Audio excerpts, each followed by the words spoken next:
Hello friends, आज की इस वीडियो में हम देखेंगे इंग्लिश अल्फ़ाबेट टेस्ट यानी कि अंग्रेजी वर्णमाला परीक्षण का भाग 2।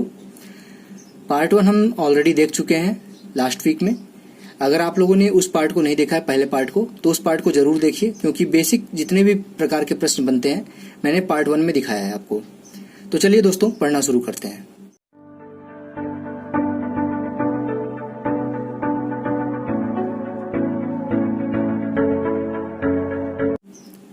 हेलो फ्रेंड्स, मेरा नाम है रोशन और आप सभी का आपके अपने यूट्यूब चैनल रोशन की क्लास में एक बार फिर से बहुत बहुत स्वागत है। आज की वीडियो हमारी स्पेशली सुपर टेट, बैंक और एसएससी तीनों एग्जाम्स में से किसी भी एग्जाम की आप तैयारी कर रहे हैं, प्रिपरेशन कर रहे हैं, तो आप आज की पूरी वीडियो बहुत ध्यान से देखिएगा। आज की पूरी वीडियो देखने के बाद मैं गारंटी लेता हूं कि आज की वीडियो देखने के बाद आप लोगों को अंग्रेजी वर्णमाला परीक्षण से कभी भी कोई दिक्कत नहीं होगी। तो चलिए दोस्तों, शुरू करते हैं आज का पहला प्रश्न। यहाँ पे देखिए, पहला प्रश्न है, लास्ट वीडियो में पहले पार्ट में मैं आप लोगों को 7 तरीके के प्रश्न दिखा चुका हूं। आज ये 8वें तरीके का प्रश्न है, तो आज भी देखेंगे कम से कम 4-5 तरीके के प्रश्नों को। तो कुल मिला के आपके केस हो जाएंगे लगभग 10 से 12 टाइप के प्रश्न यहाँ पे आप लोगों ने देख लिया। अगर आप लोग उस 12 टाइप के प्रश्नों पे प्रैक्टिस कर लिया तो गारंटी लेता हूं कि कभी भी आप लोगों को इंग्लिश अल्फाबेट टेस्ट के क्वेश्चन में कभी भी कोई दिक्कत नहीं होगी। तो यहाँ पे देखिए, ये नेक्स्ट टाइप का क्वेश्चन है। यहाँ पे लिखा गया है, कोई एक शब्द लिख दिया गया है, रिप्रेजेंटेशन। ठीक, रिप्रेजेंटेशन है, ये लिखा हुआ शब्द है। अब इसमें क्या करना है कि प्रथम और द्वितीय अक्षर को आपस में बदलना है, यानी कि आर है और ई है, इसको आपस में इंटरचेंज करना है, यानी कि ई यहाँ पे आ जाएगा, आर यहाँ पे आ जाएगा। उसके बाद क्या बोल रहा है, तृतीय और चतुर्थ अक्षर को आपस में बदलना है, यानी कि फिर तीसरा ये है, चौथा ये है, तो इसको भी इसी तरीके से बदलना है कि आर यहाँ पे आ जाएगा, पी चौथे स्थान पे आ जाएगा। और आगे भी परिवर्तन का यही क्रम जारी रहे। तो परिवर्तन के बाद दाएं छोर से 7वां अक्षर कौन सा होगा। तो यहाँ पे पहले हम रिप्रेजेंटेशन लिख लेते हैं, आप लोगों को समझाने के लिए यहाँ पे लिखना जरूरी है।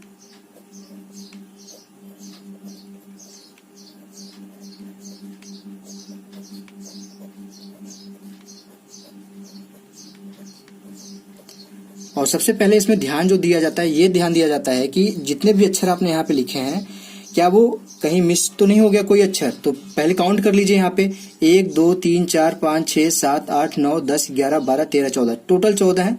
यहाँ पे भी देख लीजिए, काउंट करने में कितना टाइम लगेगा।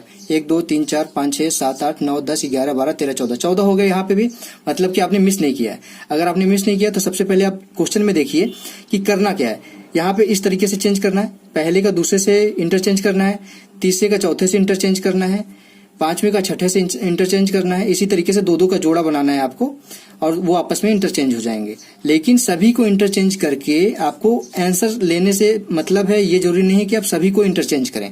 आपसे पूछ क्या रहा है लास्ट में, प्रश्न को देखिए। यहाँ पे ट्रिक यही बता रहा हूँ जल्दी सॉल्व करने का, कि ट्रिक यही होता है कि आपसे प्रश्न में सभी चीजें तो पूछेगा नहीं कि यहाँ से भी पूछ लेगा, यहाँ से भी पूछ लेगा एक ही क्वेश्चन में। आपसे किसी न किसी प्लेस से, या तो राइट साइड से पूछेगा यानी कि दाएं तरफ से पूछेगा, या फिर बाएं तरफ से पूछेगा। दाएं ये होता है, बाएं ये होता है, ये आपको पहली वीडियो में बता चुका हूं, तो उसको वहां पे आप समझ सकते हैं। तो यहाँ पे पूछ रहा है दाएं छोर से 7वां, दाएं छोर से 7वां मतलब इस तरफ से हमारा नजदीक पड़ेगा। टोटल 14 है, दाएं तरफ से 7वां मतलब कि इस तरफ से अगर हम काउंट करें तो हमारा नजदीक पड़ेगा। तो हमको पूरे चीजें यहाँ पे जो रिप्रेजेंटेशन है सभी को इंटरचेंज करने की जरूरत नहीं है। हम इसी साइड से इंटरचेंज करना अगर शुरू करें तो हमारा क्वेश्चन आराम से बन जाएगा। यानी कि हम कर दें ओ और एन कर दें, टी और आई कर दें, टी और ए कर दें, ई और एन कर दें। ये हो गया ना, एक दूसरे से इंटरचेंज हो गए। 1 2 3 4 5 6 7, आपको दाहिने तरफ से 7वां पूछा था, तो दाहिने तरफ से आपका देख सकते हैं यहाँ पे 7वां ये कौन सा होगा। यहाँ पे देख लीजिए, पहला, दूसरा, तीसरा, चौथा, 5वां, 6वां, 7वां। तो 7वां हमारा कंफर्म हो गया कि हमारा जो 7वां लेटर है वो है ई, दाएं तरफ से। अगर पूरा करते तो थोड़ा सा और टाइम लगता, हो तो जाता आपका उस तरीके से भी आंसर आ जाता, लेकिन थोड़ा सा 10 सेकंड 5 सेकंड ज्यादा समय ले लेता। तो बाकी लोगों से अगर आपको एग्जाम में आगे निकलना है तो आप कुछ न कुछ वहां पे स्मार्टनेस दिखाइए। पूरे क्वेश्चन को बेसिक तरीके से करने की जरूरत नहीं है, आप घर पे सीख लीजिए जरूर इसको, लेकिन एग्जाम में जब जाइए तो बेसिक जो तरीके होते हैं उसको अप्लाई करिए। बेसिक तरीकों के साथ जो स्मार्टनेस आपने सीखी है घर पे प्रैक्टिस करते समय, उसको अप्लाई करिए वहां पे। तो दोस्तों, ये था पहला क्वेश्चन, पहला टाइप। अब देखते हैं दूसरे टाइप का क्वेश्चन कौन सा है। अब दोस्तों देखिए, यहाँ पे दूसरा प्रश्न है, ये दूसरे टाइप का कह सकते हैं प्रश्न है ये। यदि डॉल्फिन, यहाँ पे जो शब्द लिखा गया डॉल्फिन है, शब्द में प्रयुक्त होने वाले अक्षरों को मूल अंग्रेजी वर्णमाला क्रम के अनुसार सजाया जाए तो बाएं से 5वां अक्षर कौन सा होगा। यानी कि हम यहाँ पे लिख लेते हैं शब्द को, इसको DOLPHIN 4 3 7 4 3 7। यहाँ पे भी 7 अक्षर हैं, यहाँ पे भी 7 अक्षर हैं, तो सही लिखा हमने। चेक जरूर किया करिए, थोड़ा सा ही टाइम लगता है लेकिन गलत होने के चांसेस आपके कम हो जाते हैं चेक करने से। अब यहाँ पे डॉल्फिन लिखा गया। अब इसको बोल रहा है कि अंग्रेजी वर्णमाला में जिस क्रम में ये आते हैं उस क्रम में इसको लिखना है। तो इस क्रम को कैसे सबसे पहले जल्दी से लिखते हैं, आपको पता है कि इसका अगर आपको प्लेस वैल्यू पता है, जैसे डी का क्या है 4 है, ओ का 15 है, यल का 12 है, पी का 16 है, एच का 8 है, आई का 9 है और एन का 14 है। ये आपको अगर प्लेस वैल्यू याद है तो आपको गिनना नहीं पड़ेगा कि कौन सा पहले आता है, ABCD पूरा लिखना नहीं पड़ेगा। आप क्रम ये नंबरिंग कर लीजिए और इसके नंबरिंग के अनुसार लिख लीजिए। सबसे छोटा नंबर 4 ही है तो डी लिखिए सबसे पहले। 4 के बाद इसमें देखिए 8 आ रहा है तो एच लिखिए। 8 के बाद क्या आ रहा है 9 आ रहा है तो आई लिखिए। 9 के बाद क्या आ रहा है 12 आ रहा है यानी कि एल लिखिए। फिर क्या आ रहा है 14 है, 15 है, 16 है यानी कि एन है, ओ है और पी है। 7 अक्षर हो गए आपके, यहाँ पे देख लीजिए। और इनका अंग्रेजी वर्णमाला में जैसे आते हैं, सबसे पहले डी आता है, फिर एच आता है, फिर आई आता है, इस तरीके से है। अब इसमें पूछ क्या रहा है, बाएं से पांचवा अक्षर। बाएं से पांचवा अक्षर कौन सा होगा, बायां ये है, पहला, दूसरा, तीसरा, चौथा, पांचवा, यानी कि हमारा बाएं से पांचवा अक्षर यन होगा। ये आपका आंसर हो जाएगा। आशा करता हूँ ये टाइप भी आपको समझ में आ गया होगा। यहाँ पे मैं आपको बस तरीके बता रहा हूँ कि कैसे किसी क्वेश्चन को आप देखेंगे इंग्लिश अल्फाबेट टेस्ट वाले क्वेश्चंस को, तो उसको सॉल्व कैसे करते हैं। अगर ये आपको नहीं पहले से पता होगा तो वहाँ पे एग्जाम में डायरेक्ट देखेंगे तो आपको दिक्कत होगी करने में। अब इसके बाद देखते हैं दोस्तों तीसरे टाइप का यहाँ पे प्रश्न है। तीसरे टाइप का प्रश्न भी देख लीजिए। यहाँ पे तीसरे टाइप के प्रश्न में देख लीजिए लिखा गया है, निम्नलिखित शब्दों को शब्दकोश में दिए गए क्रम के अनुसार लिखिए। यानी कि यहाँ पे 5 यहाँ पे आपको लेटर दे दिए गए हैं, शब्द दे दिए गए हैं। आपको इसको नंबरिंग करनी है कि कौन सा, जैसे डिक्शनरी आप देखे होंगे उसमें कौन सा अक्षर सबसे पहले आएगा, आप कैसे पता लगाते हैं। तो यहाँ पे हम देखते हैं कि कौन से अक्षर का कौन सा वर्ड सबसे पहले आ रहा है। तो यहाँ पे देखिए AM है, AM है, AM है, तीनों में AM है। तो इसमें पहले इसका कंपेयर इससे करेंगे क्योंकि यहाँ पे AN है और यहाँ पे भी AN है। तो AM और AN में सबसे पहले कौन आएगा, यम आता है कि यन आता है। ए तो सब में कॉमन है तो ए तो कोई यहाँ पे डिसाइड नहीं करेगा कि कौन सा पहले आएगा। लेकिन सेकंड प्लेस पे यहाँ पे यम है, इसमें भी यम है, इसमें भी यम है, लेकिन यहाँ पे क्या है यन है, यन है। तो यम के बाद यन आता है, यानी कि ये जो चौथा और पांचवा है ये इन तीनों के बाद आएंगे। पहले, दूसरे, तीसरे के बाद ही चौथे पांचवें नंबर आएंगे यहाँ पे। लेकिन अब इसमें देखना है कि ए पहले, दूसरे और तीसरे में सबसे पहले कौन आएगा। तो जितना कॉमन है उसको आप कंपेयर करिए ही मत। AMBI इसमें भी है, AMBI इसमें भी है, AMBI इसमें भी है। तो हमको ये डिसाइड नहीं कर सकते AMBI को देख के कि कौन सा अक्षर पहले आएगा। लेकिन उसके बाद देखिए यहाँ पे T है, यहाँ पे G है, यहाँ पे G है। तो T जो है वो G के बाद आता है। तो जाहिर सी बात है कि ये आएगा पहले, ये दोनों दूसरा और तीसरा पहले से पहले आएंगे क्योंकि T G के बाद में आता है। अब यहाँ पे देखना ये है कि G के बाद इसमें कौन और क्या कॉमन है। G के बाद यहाँ पे भी U है, G के बाद यहाँ पे भी U है, ये भी डिसाइड नहीं करेगा। लेकिन देखिए G U के बाद यहाँ पे I है और यहाँ पे G U के बाद O है। कौन पहले आता है, I पहले आता है कि O पहले आता है। आपको पता है कि यहाँ पे I जो है वो 9वें स्थान पे आता है और O 15वें स्थान पे आता है प्लेस वैल्यू। तो 9 पहले आएगा। इसका मतलब ये हो गया कि हमारे जो पहला यहाँ पे अक्षर लिखा जाएगा, शब्द लिखा जाएगा, यहाँ पे आएगा 30 नंबर का। मैं यहाँ पे जो ऑप्शन का यहाँ पे एग्जाम में भी आपको ऐसे दिया रहेगा कि ये लिखा नहीं रहेगा, लिखा भी रहेगा तो आप देख के कर लेंगे। लेकिन यहाँ पे ज्यादातर लिखा रहता है, ये ऑप्शन लिखे रहते हैं। सबसे पहले तीसरा आएगा, फिर कौन सा आएगा, दूसरे से कंपेयर किए थे तो उसके बाद दूसरा आएगा। उसके बाद कौन सा बचा था, पहला आएगा क्योंकि AMBI के बाद G था तो दोनों G वाले लिख लिए। उसके G के बाद कौन सा आ रहा था, T आ रहा था तो T वाले को लिख लिया। अब यहाँ पे चौथा और पांचवा जो है इसमें कंपेयर करना है कि अब इन दोनों में से पहले कौन आएगा। तो चौथे पांचवे में देख लीजिए ANI है, ANIM A, यहाँ तक पूरा कॉमन है। यहाँ पे देखिए ANIMA, ANIMA। अब इसके बाद यहाँ पे L है और यहाँ पे T है। अब इन दोनों में से आप बताइए कि पहले कौन सा आता है। सभी को पता है कि जो L है, L की प्लेस वैल्यू क्या होती है, 12 होती है और T की प्लेस वैल्यू 20 होती है। तो 12 पहले आता है। इसका मतलब कि पांचवा आएगा, फिर उसके बाद हमारा आएगा 4th नंबर। ये आपका डिक्शनरी में जिस तरीके से ये पहले सबसे पहले आएगा, फिर ये आएगा, यानी कि एम्बिग्यूटी पहले आएगा सबसे पहले, एम्बिगुअस दूसरे स्थान पे आएगा, एम्बिट्यूअस आपका 3rd प्लेस पे आएगा। उसके बाद 5वें पे आएगा एनिमल्स और चौथे स्थान पे एनिमल्स आएगा और 5वें स्थान पे आएगा आपका एनिमेशन। तो ये आपका नंबरिंग हो जाएगा। ये आपका एक नेक्स्ट टाइप का क्वेश्चन था, इसको भी आप यहाँ पे सीख लिए हैं। अब दोस्तों देखते हैं चौथा प्रश्न यहाँ पे हम कैसे वो किस टाइप का है। अब दोस्तों देखिए यहाँ पे चौथा प्रश्न है, इसमें क्या पूछ रहा है उसी टाइप का प्रश्न है जो अभी तीसरा प्रश्न किए थे, लेकिन इसमें पूछने का जो क्वेश्चन पूछ रहा है इसमें वो थोड़ा सा चेंज है। यहाँ पे पूछ रहा है निम्न शब्दों का अंग्रेजी शब्दों का जो क्रम होता है, में शब्दकोश में जो क्रम होता है उसके अनुसार व्यवस्थित करके दाएं से तीसरे स्थान पर कौन सा शब्द आएगा। तो यहाँ पे देखिए 5 शब्द ही हैं, 1 2 3 4 5। अब दाएं से तीसरा पूछा है, मतलब कि बीच वाला शब्द होगा, चाहे वो दाएं से देखिए चाहे बाएं से देखिए, क्योंकि 5 ही हैं। तो तीसरा जो होगा दाएं से वो बीच में ही होगा, बाएं से भी अगर देखें तो वो तीसरा होगा, दाएं से भी देखें तो वो तीसरा होगा। तो सबसे पहले इसकी नंबरिंग देखनी है कि सबसे पहले कौन सा आएगा, उसके बाद कौन सा है और सबसे लास्ट में कौन सा आएगा। तो चलिए दोस्तों देखते हैं। अब यहाँ पे मैंने अभी आपको तीसरे प्रश्न में बताया कि कंपेयर कैसे करते हैं। तो यहाँ पे देखिए पहले प्लेस पे सभी में आर है, तो ये डिसाइड कर नहीं सकता। अब दूसरे प्लेस पे देखिए यहाँ पे आई है, ई है, ई है, ई है और यू है। तो सबसे पहले इन सभी जो अभी मैंने बोला है आई, ई और यू में सबसे पहले कौन सा आता है।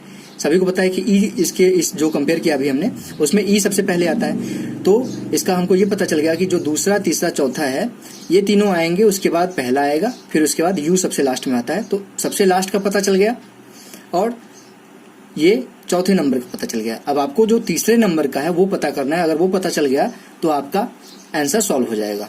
तो सबसे पहले देखिए आर ई इसमें भी है, आर ई इसमें भी है, आर ई इसमें भी है, तो ये कंपेयर नहीं कर सकते। अब इसके तीसरे पोजीशन पे देखिए यहाँ पे यम है, यहाँ पे वी है और यहाँ पे टी है। तो यम की प्लेस वैल्यू क्या होती है 13 होती है, टी की क्या होती है सभी को पता है 20 होती है, और वी की क्या होगी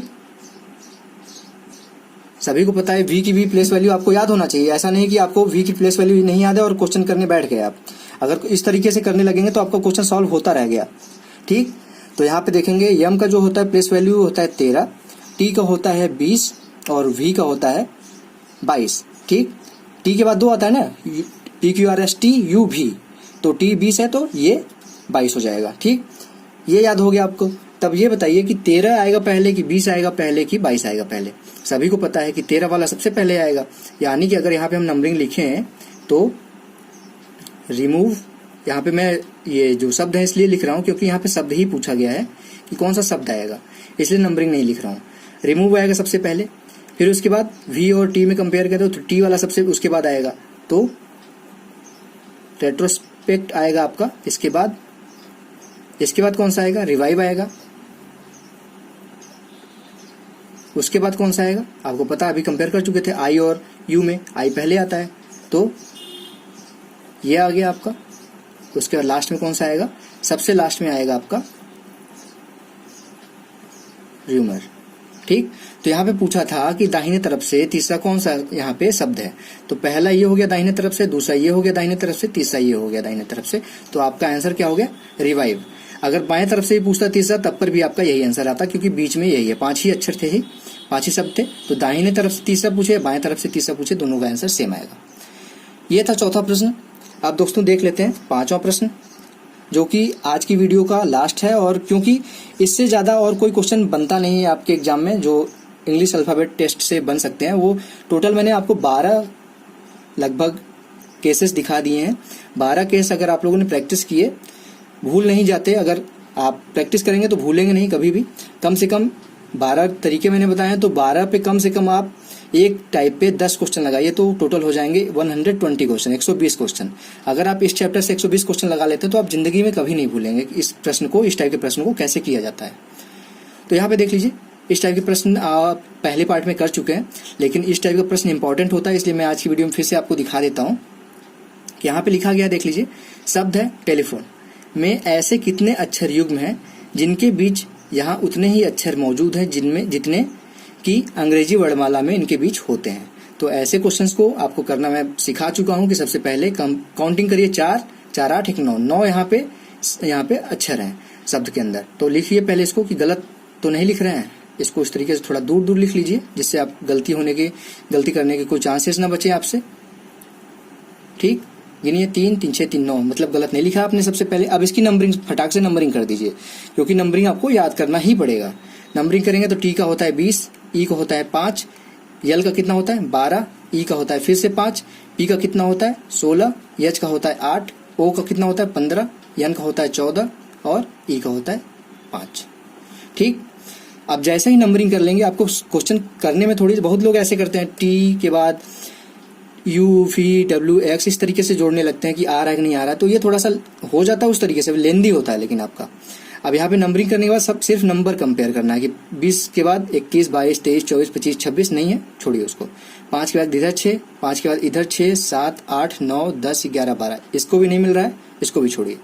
12, 13, 14, 12, 13, 14, 15, 16, 17, 18, इसका भी कोई नहीं मिला, इसको भी छोड़ दीजिए। क्योंकि किसी भी लेटर को लेंगे यहाँ पे उसका दोनों तरफ काउंटिंग करेंगे, दोनों तरफ आपका कोई युग में मिल रहा है कि नहीं मिल रहा है, नहीं मिल रहा है तो छोड़ते जाइए। फिर 5 से देखिए, 5 से इधर तो मिलेगा नहीं, दिख ही रहा है। 5 के बाद 6, 7, 8, 9, 10, इधर भी नहीं मिला। फिर 16 से देखिए, 16, 17, 18, 19, 20, यहाँ पे मिल गया। यानी कि पी से टी का, यहाँ पे पी से टी में जितने भी अंग्रेजी वर्णमाला में शब्द होते हैं उतने यहाँ पे भी हैं। उसके बाद इधर देखिए पी से कोई मिल रहा है कि नहीं मिल रहा है। 16 के बाद 17, 18, 19, 20 नहीं मिला। फिर यहाँ से 8 से देखिए, 8 से 8, 9, 10, 11, 12, 13, 8, 9, 10, 11 नहीं मिला। 15 से देखिए, 15, 16, 17, 18, 19, 20 नहीं मिला, इससे भी 15, 16, 17 नहीं मिला। लेकिन यहाँ पे देखिए 14 के बाद 15 आ रहा है तुरंत, यानी कि यहाँ पे एक मिल गया। 15 के बाद 16, 14 के बाद 15 ही आता है ना, यानी के बाद ओ ही आता है, तो यहाँ पे मिल गया। अब इसके आगे देखिए, यहाँ से ओ से नहीं मिला था आगे, तो यहाँ पे चेक करने की जरूरत नहीं, तो मतलब 14 से भी नहीं मिलेगा। 15 से आगे नहीं मिला है तो 14 से भी नहीं मिलेगा, क्योंकि यहाँ पे एक अक्षर इधर खिसके हैं। अब 5 से देखिए, 5, 6, 7, 8, यहाँ पे भी देखिए तुरंत मिल गया। 5 से लेके ई से लेके एच के बीच में इतने होते हैं। अब देखिए ई के आगे और मिल रहा है कोई, 5 के बाद 6, 7, 8 मिल गया। 9, 10, 11, 12, 13 नहीं मिला, यानी कि एक ये मिला आपका युग्म टी और पी, एक मिला है आपका ओ और एन, और एक मिला है आपका एच और ई। 3 यहाँ पे युग्म मिले हैं। तो इस क्वेश्चन का आंसर हो जाएगा, वहाँ पे दिया रहेगा 1, 2, 3, 3 से ज़्यादा या फिर इनमें से कोई नहीं, तो वहाँ पे आपका आंसर हो जाएगा 3rd। तो आशा करता हूँ कि आपको आज के 5 क्वेश्चन अच्छे लगे होंगे। अगर आप लोगों को आज के 5 क्वेश्चन को देखने के बाद कुछ सीखने का मौका मिला है तो प्लीज़ इस वीडियो को लाइक कर दीजिएगा दोस्तों। और अगर आप वीडियो नहीं, कुछ लोग पर्सनल यहाँ पे दुश्मनी निकालने की कोशिश करते हैं, मुझे लगता है कि बिना वीडियो देखे ही मैंने वीडियो अपलोड किया नहीं और एक डिसलाइक आने लगता है। तो यार, अगर आप कुछ किसी को मोटिवेट नहीं कर सकते तो प्लीज़ उसको डिमोटिवेट तो मत ही करिए। अगर मैं आप लोगों के लिए मेहनत कर रहा हूँ, डेली बेसिस पे यहाँ पे कुछ बना रहा हूँ, तो आपके डिसलाइक से मुझे कोई फ़र्क नहीं पड़ेगा, क्योंकि आप मेरे रियल व्यूअर तो हो नहीं। क्योंकि जैसे वीडियो डाल रहा हूँ आप तुरंत ही डिसलाइक कर दे रहे हो, जिसका मतलब यह है कि अगर 20 मिनट की वीडियो आप 20 मिनट के अंदर ही डिसलाइक कर दे रहे हो तो आपको कुछ पसंद ही नहीं आ रहा है, आप देख ही नहीं रहे हो वीडियो को। तो प्लीज़ वीडियो को पूरा देखिए। अगर आपको फिर भी पसंद नहीं आता तो आप डिसलाइक कर सकते हो, ऐसा नहीं कह रहा हूँ कि डिसलाइक नहीं कर सकते आप, लेकिन फिर मुझे तो बताइए कि उसमें गलत क्या है। आप कमेंट करिए, यहाँ पे सारी चीज़ें पता चलती हैं, कौन डिसलाइक कर रहा है, कौन लाइक कर रहा है।